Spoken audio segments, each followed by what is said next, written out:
Pain is one of those things that we tend to shield people from, simply because when we like them, we don't like to see them feel bad.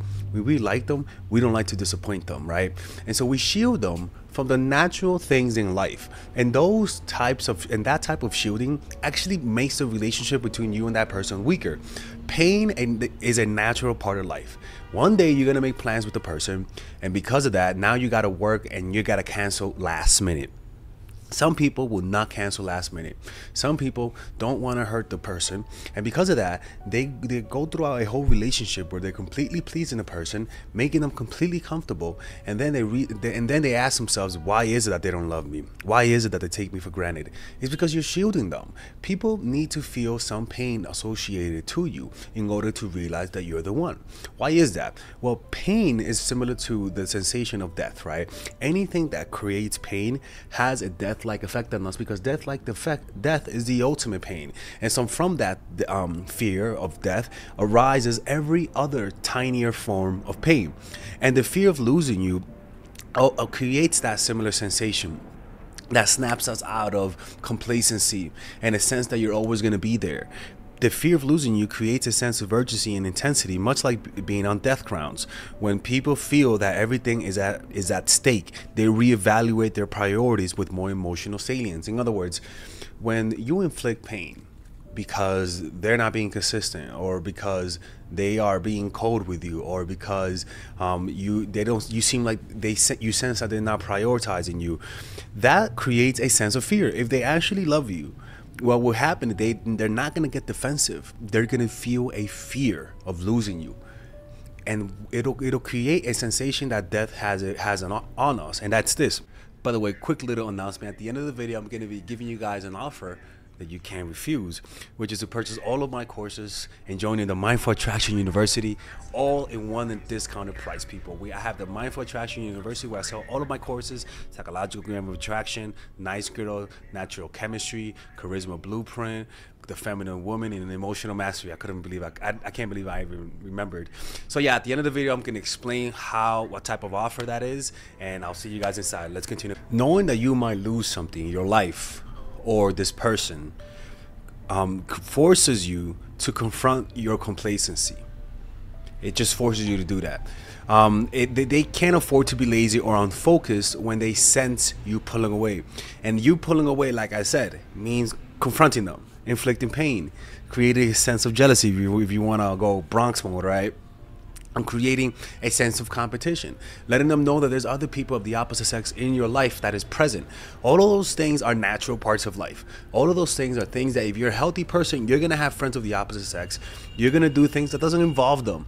And those things will create pain, because people just cannot help but take things personal. That's you see the type of pain that I'm talking about. It's the type of pain that is self-inflicted because of their own psychological insecurities, because of them taking everything that you do personal. It's not the fact that you just want to go to your parents for a weekend, or the fact that you want to go out with your friends without them. It's the fact that they take that personal, and they cannot help but take it personal, and that inflicts pain, and that creates fantasies in every person that you meet. This is not, but like honestly, you could even try to do this without trying to hurt them, and it's gonna hurt them, because they just cannot help but take things personal, right? And what will happen when you allow them to feel that? They get out of their complacency. They stop being lazy, right? They stop being unfocused. They start paying more attention to you, because that's what insecurity does. Insecurity gives you energy to get out of that insecure state, right? So what you're doing is that by being honest, by being real about your life, which is sometimes doesn't involve them, and sometimes you have to push them. Sometimes you have to tell them, I can't see you today, even though we planned on it. Those things put them in a position where losing you is a real possibility, because their brains will exaggerate and say, oh my God, they don't love me. And it's like, bitch, I just want to fucking play basketball with my friends. Like, what the hell's your problem? Right?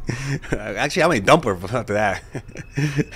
Oh my fucking God, our fears are true. Yeah, right. So by you forcing them to live their lives on their own sometimes, and pushing them away, it actually forces them to become more flexible, right? Because they're either going to get super defensive and controlling, or they're gonna learn to self-soothe and become more mentally flexible and resilient. And that's how you grow in a relationship, right? When the other person needs their personal space because of some real reason, you have to be by yourself, and this person will grow with you if you allow them to experience the natural pains of life. But if they're toxic, what you will notice is that this person will not grow with you. In fact, this person would then try to control you more. You grow from not feeling control, or you get more controlling from not feeling it, right? Because if you don't do this, without this fear, without this pain, they might focus on things that don't matter, right? They think they have you already. It's like when people have a physical pain, physical illness. A lot of these people, when they have it, they just wish to God that something would take it away. If God actually takes it away, what they'll notice is that they'll completely forget about it. They'll be happy the first few days, but then after a few days, they go back to their complacency, and they start taking whatever they lost for granted. Until one day they sense that's lost, they sense the pain again, and then all of a sudden, that part of their bodies regains salience, regains importance. So as you can see, this is a cycle that almost every person goes through, right? Some more than others, but in order to keep them on the narrow, this is an important reminder. And life has those types of reminder. For example, with parents, life has those moments when the child starts to be more independent. And the parent they might love them, but they don't have that intense sensation of love because, there's a routine. All of a sudden, little motherfucker wants to go to first grade and he don't want you to hold his hand, little Bob the independent baby, right? All of a sudden that hurts you, but that's good for the little kid, right? All of a sudden now he's graduating and you guys been with him his whole life, and you thought he wasn't gonna leave. All of a sudden he's graduating. Now you're crying.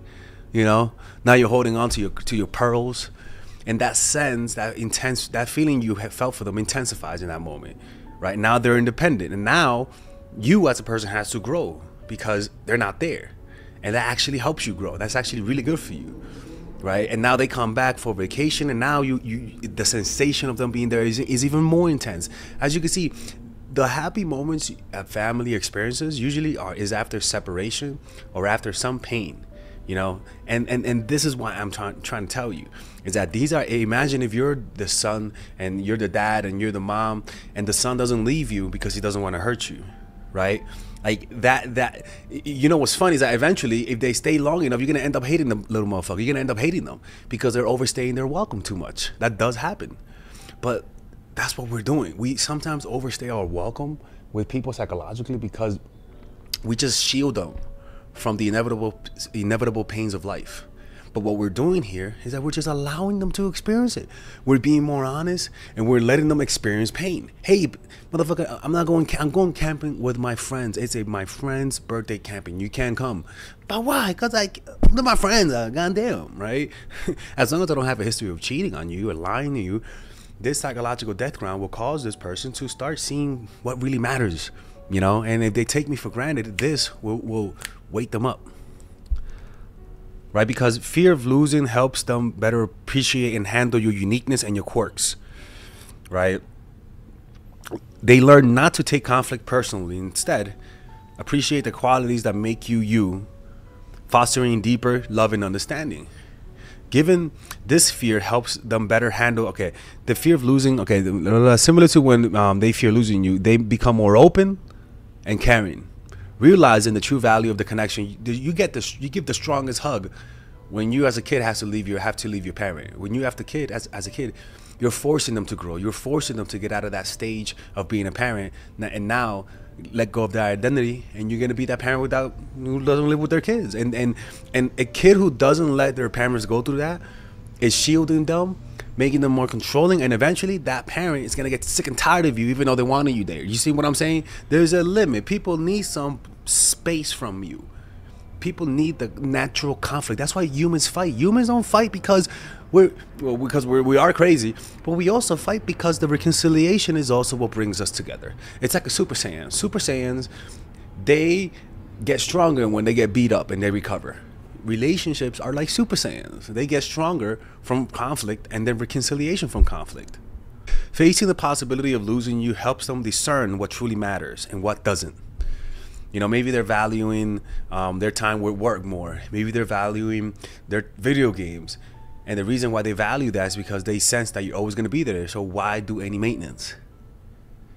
You know, and you're not, and you're unwilling to confront them. So what's the problem?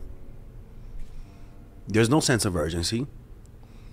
You know, it teaches them whom to cherish and whom to let go. When before you die, one of the things happen. A set of thoughts in order of importance tends to arise like on its own. It's almost like you just don't. It's like your body knows, but your unconscious, but your conscious mind doesn't. And in that moment, you got to start to think about what matters. When a gun is bearing at you, like when I got mugged in Mexico, when a gun is bearing at you, you start to think what truly matters. For me, what I thought of was the present moment. I became extremely present. My body, like it's almost like like holding on to something so that you don't fall. I held on to my senses like it was the last time I was gonna have a sensation of experiencing, and I became extremely present. And then after that, I thought about my parents, my nieces. But the level of important, motherfucker, you're not gonna think of Michael. You're not gonna think of freaking Kobe Bryant. Well, maybe you will. You know, you're not gonna think of freaking tacos de pastor from Khalifa Grill. Like no, like that's really low on the. If you start to think about food before you die. All right, let's keep going. Facing the possibility of losing you helps you discern, okay, giving this fear a purpose, like helping them realize their mistakes, or cultivating gratitude, toughens them up and makes them more fearless in the relationship, which is good, right? Because look, I've been telling you guys this for like the past few weeks for some reason, but pain changes the order of magnitude of your thoughts. Pain changes the quality of your thoughts and the types of emotional reactions you're gonna have to your thoughts. It's almost like a filtering system, right? Pain. And pain tends to filter out what's unnecessary because pain takes up so much of your time, so much of your RAM that you can't really think about things that are not important. So what tends to happen is that you stop thinking about the fat, right? And like a sculptor, you start to sculpt out what really matters to you as an individual, because happiness, validation, things going right tends to add a layer of fat that creates an opaque screen between what you really want versus what you don't want. You get what I'm saying? So that means if you're someone that's cheating on his wife, for example, and everything is perfect, your body's healthy, she's not saying shit, right? Sounds like heaven, right? Oh my fucking God. Shut up, Melissa, all right? And then God forbid he gets sick. God forbid he gets a debilitating illness. In that moment when he's in bed, when he's in pain, well, he's not going to think of his side chick. You know, he's going to think about his emotional support. He's going to think about who really matters to him. And what will happen is that the numbing agent of validation and happiness and things going right fades away. And then all of a sudden, all of the thoughts that he's been suppressing, all of the thoughts that were being blinded and cluttered by the unnecessary value system you have when things go right, arises in your mind. And a lot of the times, those people will feel a sense of guilt because they really are not appreciating this person. It's almost like their higher selves comes out. There was a show in the show The Sopranos. One of the guys, I forgot who was the guy who killed the gay guy, right? Anyway, so he was having conflict with Tony, and when he got sick, Tony took that opportunity to connect with him, and they actually connected, right? They saw through their differences, and they realized that maybe they shouldn't fight. As soon as the guy got healthy, Tony was like, "Hey, what do we talk about?" And he was like, "Oh, we got Charles Schwab will be here being all fucking emotional." He was like, "But we had an emotional connection." And he was like, "Oh, look at this guy talking about connections, motherfucker. You owe me this shit. You know, pay me up, whatever, right?" And he changed because all of a sudden, the happiness, the pleasure, the consistency of health, the consistency of a good life tends to numb you from those thoughts. And those thoughts tend to be highly sentimental, highly emotional, and tend to align a lot more with your value system. So that's what pain does. Pain removes that numbing agent. It forces people to confront what really matters to them. And so all of a sudden, once you feel that pain, all of a sudden, if you're the one, they're gonna realize it. If you're the one, they're gonna say, "Oh my God, I'm in pain," and they were the ones that always was always there for me, or like, "Oh my God, I'm dying. It's only my family that are here for me. My friends are not." Right? You start to just realize, "Oh my God, I should have never fought with that person. That was such a silly fight, so unnecessary. Oh my God, this person really appreciates me. How can I not see this person as the one?" Or something might happen. Hey, man, I don't give a fuck about this person, even in death. Damn, this person's not the one. The numbing agent and the real and the illuminating quality of pain is truly something remarkable. Just remember, people think that everything they have will always be there. This is the natural part of the brain. People think that they're always going to be healthy. People think that they're always going to be alive. People think that their parents are always going to be there. People think they're never going to die. People have an object permanence illusion. And what you're doing is that you're illuminating to them the reality of object impermanence, that things are not permanent, that things come and go, and that I am not always going to be here for you. And as a result, you should take me a little bit more serious. And one last thing is that this type of conflict softens people emotionally.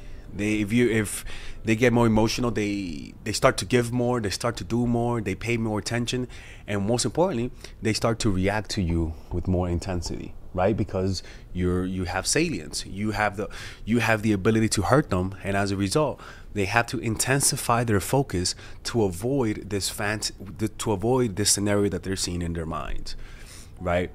And it's pretty much, if you're noticing, this is just pretty much creating a sense of urgency. Okay, and what you have to realize is that the happiest people, the people who are most productive in life, have the sense of urgency. The happiest people know that one day they're gonna die, and that death is always in the corner. It's always over there under your bed. Yeah, look behind you, right? It's always there. And when you realize that, you have this sense of appreciation. You look at things and you look at everything almost like it's the last time you're gonna see it. Happy moments are happier. Sad moments are less sad. You know, and when you see your loved ones, you see them like you're looking at them for the last time. But then when you see someone who's not happy, when you see someone who's miserable, you'll notice is that they're not thinking about what matters. That's why they're not happy. The thoughts, they don't know what really matters in life. And so when you come out of a state of you thought you were gonna lose your health or a loved one, you'll notice that your appreciation for the little things increase. And this is where in a relationship you start to notice that when you sense you're gonna lose them, you start to appreciate their quirkiness, their uniqueness. But then when you are taking them for granted, what happens is that you start to hate their quirkiness and their uniqueness. And it's the thing that you tend to hate the most.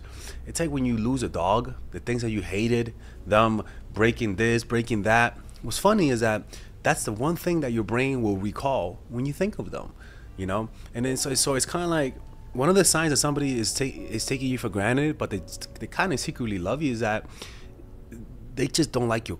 They're annoyed by everything that you do. I'm telling you, those types of people, what's going on is that you guys need to talk, and two, you guys need to give yourself space. Sometimes resolving it with actual presence doesn't work. So sometimes you do have to break up, right? Sometimes you do have to do those uncomfortable situations. But every situation is different. But for me, pain is not a bad thing, man. Pain is not manipulation. Pain is a realization of the inevitable. Get them to get get in touch with the reality by inflicting pain from time to time. Anyways, if you guys want to work with Father Alex with one-on-one, go to oh my God, he's choking. Go to mindfulattraction.org, and I'll see you guys later. All right, ladies and gentlemen, welcome to the Mindful Attraction University, taught by Professor Alex, where I teach you all of the strategies to improve your dating life and all of the courses that I have all in one place. And you can get it at a highly discounted rate. So that means you can purchase all of my basic courses without the bundles, usually at $600. You can purchase it now at $399, people, not $400. $399 for psychological purposes. Yeah, that's right. Oh my fucking God, he's showing us a scam. Yeah, that's right. Yeah, Father Alex does that.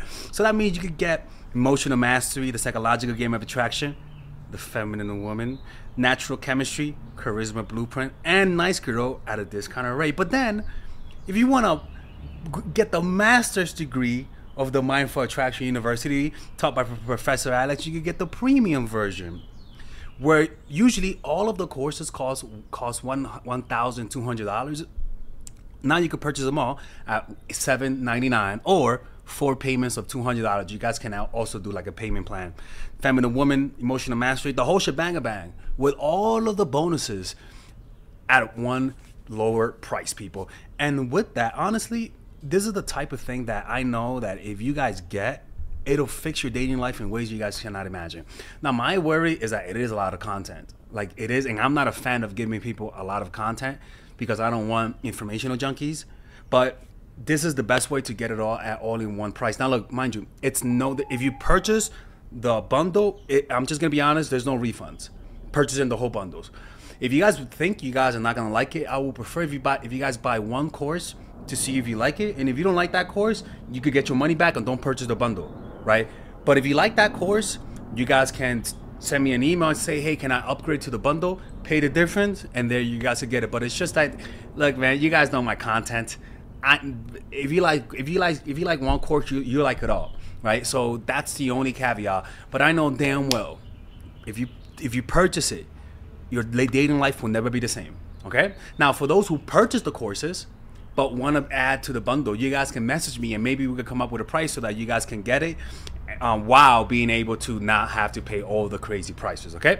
So just click on the description down below. There you'll see the ability to purchase the wifey basic package, which is the one that you see here for $399 without the bundles and without the bonuses. But if you guys want to purchase it with the bonuses, which is a lot of content, and I'm afraid because it's a lot of content, you guys can purchase it right here with either 4 payments of $200 or one-time payment of $799, right? And yeah, and by the way, I made this design, Father Radix is being inclusive here and stuff like that. Anyways, hopefully you guys enjoyed this. Hopefully you guys can support the channel by purchasing those courses, and I'll see you guys inside. Bye-bye.